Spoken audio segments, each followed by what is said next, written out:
Most of my paintings, I think, are winter paintings because there'll be ochres and reds and whites and blues and so on. Once you get into a great green mass, I find that very difficult to work with.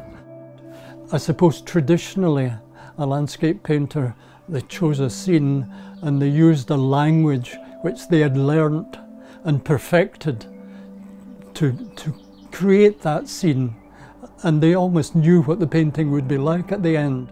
I don't do that.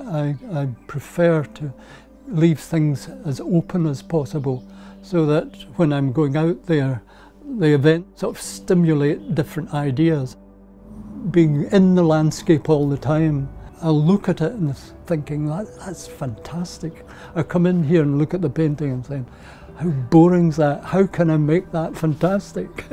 And it's just a continual process, looking for something which I probably will never find. And that's been my sort of painting life. This group, I think, is slightly different because of the pandemic. We were isolated, really, in the garden for a couple of years. And there was this sense of uncertainty about the future, which took me back to my father's generation during the wars. There was this uncertainty. They didn't actually know how things were going to work out. During the first year of the pandemic, of course, I had no help in the garden, so I just let it grow completely wild.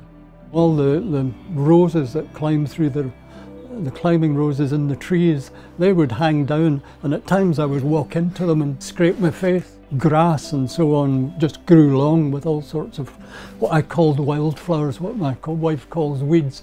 That did come into the actual feel of a lot of the paintings. The fact that you were being enclosed and surrounded by these things. In autumn there are leaves falling in the trees which you're drawing, and they can become a subject, which in this case there are paintings in this exhibition which relate to that. You know, you can be sitting drawing and a leaf can fall, and this can take you in your imagination. In this case it took me back to earlier paintings that I were doing which related to Schubert's Winterreise, where there's a poem with as the leaf falls, the last hope goes.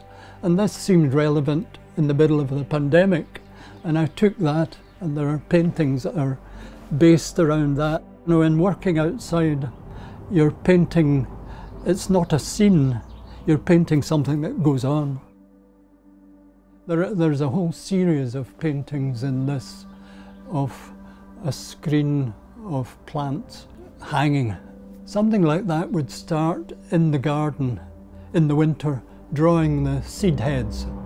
You know, I'd be sitting in the winter, maybe the sun or the river behind it. Fantastic patterns of seed heads.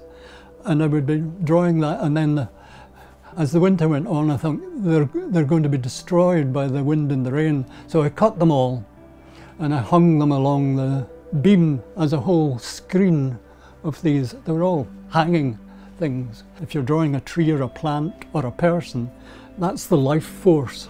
You know, the vertical is the life force. I was making it the other way around. I was hanging all these things. So, you know, I started drawing these, which were fascinating patterns. Sometimes that was happening, and then suddenly the moon would appear, and I would come in and I would put it in the painting. I didn't know whether it would work or not, and go away and come out next morning and look at it and see these little events happening. You know, I was painting against this wall, and I was using quite liquid paint and letting it dribble, like tears falling, and then drawing into these branches. Partly a fascination just with the pattern of them.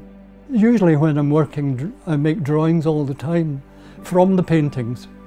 You know, if I'm stuck with a painting, I'll sit and draw it and make little painting versions of it, so that, you know, I'm scared to mess up the big painting because I've been working on it for years. So I make small ones so I can play around in them.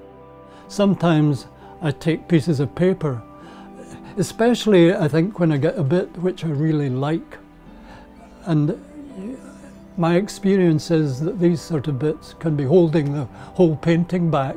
So I put a bit of paper over it so it's not there, you know, the bit I really like, and try and open up the canvas again to a fluidity across it.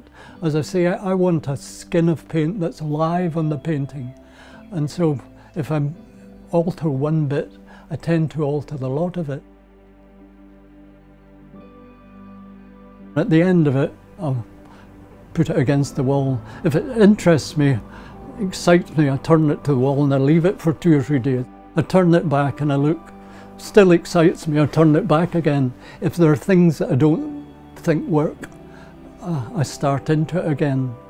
And the thing is, sometimes you say, that bit's not working. And you start working on that, and eventually, of course, you've got to reconstruct the whole painting. And I like to have a film of live paint across my paintings. So I can't add little bits to it. Once I start there, I'm moving across the whole painting. And it's on a big painting, it's a fairly physical thing. In the winter, branches, I was drawing branches. They never worked. So I was using liquid paint and just freely, you know, working across it to try and get the sense, one of the brittleness of branches, or a willow, the wispiness of a willow. How do you make these marks to get that feeling across? So it's a big challenge. And certainly this group, I think, because of the enclosure, they're very busy and they're very in-your-face type paintings, because that's just the way it seemed to happen.